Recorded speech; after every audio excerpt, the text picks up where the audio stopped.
नमस्कार फ्रेंड्स। हम लोगों ने कल एक वीडियो देखा था। तो उस वीडियो में देखा था हमने कि ये राइट साइड का कॉप निकालने से वो पिक्चर ओके हुआ था उनका।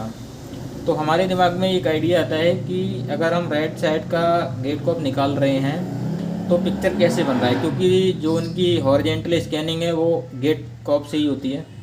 अब गेट कॉप निकाल दिया है तो फिर उनका स्कैनिंग कैसे हो रहा है और विजुअल फिर कैसे काम कर रहा है जो पिक्चर ओके दे रहा है उनका। तो आज हम इसी टॉपिक पे बात करने वाले हैं। तो देखिए, जब उनका सेट उनके पास आया तो उस टाइम इसमें इस साइड को ब्लैक था। तो उन्होंने क्या किया, पहले पहले उन्होंने इस बेल्ट को निकाल दिया, इस बेल्ट को लगा रहने दिया, तो देखा तो इतना पिक्चर उनका ओके था। फिर उन्होंने क्या किया है कि इधर को निकाल दिया है, फिर इस साइड वाली बेल्ट को लगाया, तो वो देख रहे हैं कि इस तरफ को कोई पिक्चर नहीं आ रहा है उनका, यानी कि जो प्रॉब्लम है उनका इस तरफ की साइड में है। अब इस तरफ की साइड में क्या प्रॉब्लम है उस पर हम बात करने वाले हैं। तो देखिए कि जब उनका पिक्चर बन रहा है, वोल्टेज ओके हैं, और इस तरफ को पिक्चर आपका नहीं बन रहा है, तो सीधी सी बात है कि आपका इस पैनल पहले तो इसमें टीकॉन में कोई प्रॉब्लम नहीं है। टीकॉन में प्रॉब्लम होता तो इस साइड भी पिक्चर नहीं बनता, और इस तरफ का चीज़ बिल्कुल ओके है, इसलिए पिक्चर बन रहा है। और इतना पिक्चर अगर बन रहा है उनका तो ये सोर्स कोड में कोई प्रॉब्लम नहीं है, ठीक है। तो अब प्रॉब्लम बचती है हमारी इस तरफ कि इधर कुछ ना कुछ प्रॉब्लम है, इस वजह से ये इधर काम नहीं कर रहा है। तो उन्होंने क्या किया है कि इस एफएफसी बेल्ट से जो गेट कॉप की तरफ आने वाले सिग्नल और वोल्टेज हैं उनमें से उन्होंने बीजीएल और बीजीएल को ब्लॉक कर दिया यहाँ से, यानी टेप लगा दिया। टेप लगाने के बाद उन्होंने बेल्ट लगाई और देखा कि पिक्चर उनका पूरा बन रहा है। सिर्फ क्या है, इस तरफ को फ्रीजिंग हो रहा है। फ्रीजिंग क्यों हो रहा है? क्योंकि ये वाली कॉप उनकी काम नहीं कर रही हैं। जब काम नहीं करेंगी तो अगर इधर से मान लो स्कैनिंग हो रही है, अब इधर कहीं शॉर्टिंग है, तो सीधी बात है उसका इफेक्ट तो पड़ेगा ही। अब हो सकता है कि वो इतनी एरिया में पड़ रहा है या आधे में पड़ रहा है, कितने पड़ रहा है वो डिपेंड होता है कैसा प्रॉब्लम है उसके भीतर। तो जो गेट कॉप पे जो जाने वाले जो वोल्टेज सिग्नल हैं वो आप एक बार देख लीजिए। BGH, BGL 3.3, CKB, STB और आपका OE, इतने सिग्नल आपको मिलेंगे जो गेट कॉप पे जाते हैं, और इतने से ही मिल के ही आपका पिक्चर बनता है सेट में। जो गेट कॉप पे इतने ही वोल्टेज सिग्नल आते हैं, जब भी आपको चेक करना रहेगा तो इतने ही आपको चेक करना है बारी बारी से कि आ रहा है कि नहीं आ रहा है। अभी हम चेक करेंगे तो ये आपका OE सिग्नल आपको 3.3 वोल्ट मिलने वाला है। STB आपका 0.4 से लेके 0.5 वोल्ट तक मिलने वाला है। CPB सिग्नल देखेंगे, CPB सिग्नल आपको 1 वोल्ट से लेके 2 वोल्ट के आसपास मिलने वाला है। 3.3 आपको मालूम है, BGL आपको मालूम है, डिपेंड है कि पैनल कितने वोल्टेज का है। और जो इस तरह का जो पैनल है, इसकी मैं बात कर रहा हूँ, इस तरह का पैनल आपको 40 इंच से ऊपर मतलब एबव के सेटों में मिलेगा। ये 40 इंच से नीचे के सेट में नहीं मिलेगा जिसमें दोनों साइड गेट कॉप लगी होती हैं, ठीक है।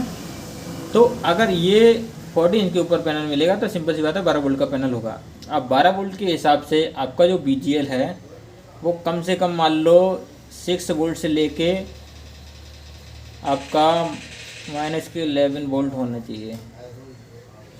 और ये देख लीजिए, -6 से लेके -11 वोल्ट होना चाहिए। और BGH आपका 25 वोल्ट से लेके 33 वोल्ट तक होना चाहिए।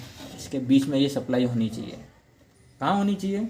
गेट कॉप पे, प्लस जहाँ पे ये, और ये जो निकलने वाले वोल्टेज आपको मालूम है BGH BGL कहाँ से निकलते हैं, DC IC पे, तो वहाँ भी आपको ये सेम सप्लाई मिलना चाहिए। 3.3 आपको मालूम है DC IC के बाद एक कॉइल के थ्रू ये 3.3 वोल्ट मिलता है आपको, वहाँ पे इसको चेक करना है। और CKB ST OE आपको जो मिलने वाले हैं वो टीकॉन प्रोसेसर IC से निकलते हैं, तो ये आपको सप्लाई यहाँ भी चेक करना है। यहाँ पे सेम जितनी सप्लाई यहाँ आ रही है उतनी सप्लाई सभी गेट कॉप पे होना चाहिए, ठीक है। तो अभी उन्होंने क्या किया है कि सिर्फ BGH BGL को जब उन्होंने ब्लॉक किया तो उनका पिक्चर पूरे में बना, लेकिन यहाँ पे फ्रीजिंग हो रहा है क्योंकि ये शॉर्ट है इनकी, ठीक है। तो उन्होंने क्या किया है कि इस गेट कॉप को निकाला है। अब गेट कॉप को निकालने से क्या हुआ है कि पिक्चर बन कैसे रहा है, क्योंकि अगर इधर गेट कॉप लगा हुआ है तो उसके लिए रिक्वायरमेंट वोल्टेज ये है कि ये सारे वोल्टेज उसमें होना चाहिए। तो अगर इधर शॉर्टिंग है तो उन्होंने इधर को निकाल दिया। अब दूसरी साइड देखेंगे तो इधर भी गेट कॉप लगा हुआ है, तो जितना सप्लाई और सिग्नल इधर गेट कॉप को मिल रहा है सेम उतना इधर को भी मिल रहा होगा। सिंपल सी बात है, तो गेट कॉप में तो यही सप्लाई जाती है और तो कुछ जाती नहीं है, चाहे इधर लगाओ या उधर लगाओ सेम ही चीज़ है। तो उन्होंने क्या किया, इस तरफ की जो शॉर्टिंग जो इस कॉप में थी तो इस कॉप को उन्होंने रिमूव किया है, और जो सेट जो आपका स्कैनिंग कर रहा है वो इधर वाली गेट कॉप से करना शुरू कर दिया उसने। तो इस वजह से वो पिक्चर बन रहा है। अगर उसमें एक ही साइड गेट कॉप है और आप उसको निकाल दोगे तो फिर पिक्चर चली जाएगी, और जिसमें दोनों साइड गेट कॉप है तो उसमें आप एक साइड अगर निकाल देंगे तो दूसरी साइड से आपका काम चालू हो जाएगा। लेकिन आपको पहचान करना है कि प्रॉब्लम किस तरफ से है, इधर से है या इधर से है। अब जिधर से भी आपको प्रॉब्लम को पता करना है तो आपको बेल्ट FFC बेल्ट से आपको कंफर्म हो जाए किधर प्रॉब्लम है। उधर प्रॉब्लम है तो एक बार आप ब्लॉक करके देखिए क्या सिम्टम बन रहे हैं, और ब्लॉक करने के बाद आपको पता चल जाएगा कि हमारा पिक्चर ओके है, लेकिन इधर थोड़ा सा प्रॉब्लम है, कुछ भी हो सकता है, लाइनिंग भी हो सकती है, कुछ भी हो सकता है। उसके बाद आपको करना क्या है कि इस गेट कॉप को रिमूव कर देना है, उसके बाद इधर तरफ से काम चालू हो जाएगा आपका, ठीक है। बाकी और जो ये वाले जो सिग्नल हैं आपको मालूम है ये इधर ऐसे आते हैं इस तरफ से होते हुए और सीधा गेट कॉप में चले जाते हैं, ऐसे करके आते हैं। ये सेम ऐसा इधर से भी होता है, इधर से भी ऐसे आएंगे ये गेट कॉप पे और सीधा यहाँ, यहाँ से सीधा यहाँ, यहाँ से यहाँ पैरेलल जाते हैं। ये आपको जो BGH, BGL 3.3 CKB और OE इतने ये जो वोल्टेज सिग्नल हैं ये सभी पैरेलल में होते हैं, ठीक है। STB है ये पैरेलल में नहीं होता है, ये सीरीज में होता है। यानी कि जो फर्स्ट कॉप है आपकी, फर्स्ट कॉप में पहले इन हुआ STB, ठीक है, फिर इस कोने से आउट होगा STB आउट, ठीक है। अब फिर जो आउट होगा वो इसमें जाएगा तभी STB इन हो जाएगा। यानी कि हम अगर तरीके से समझें तो मान लीजिए ये हमारी 3 कॉप हैं, ठीक है। यहाँ से देख लीजिए, यहाँ से STB सिग्नल इन हुआ इस पॉइंट पे, फिर यहाँ से आउट होगा तो वो STB आउट हो गया, ठीक है।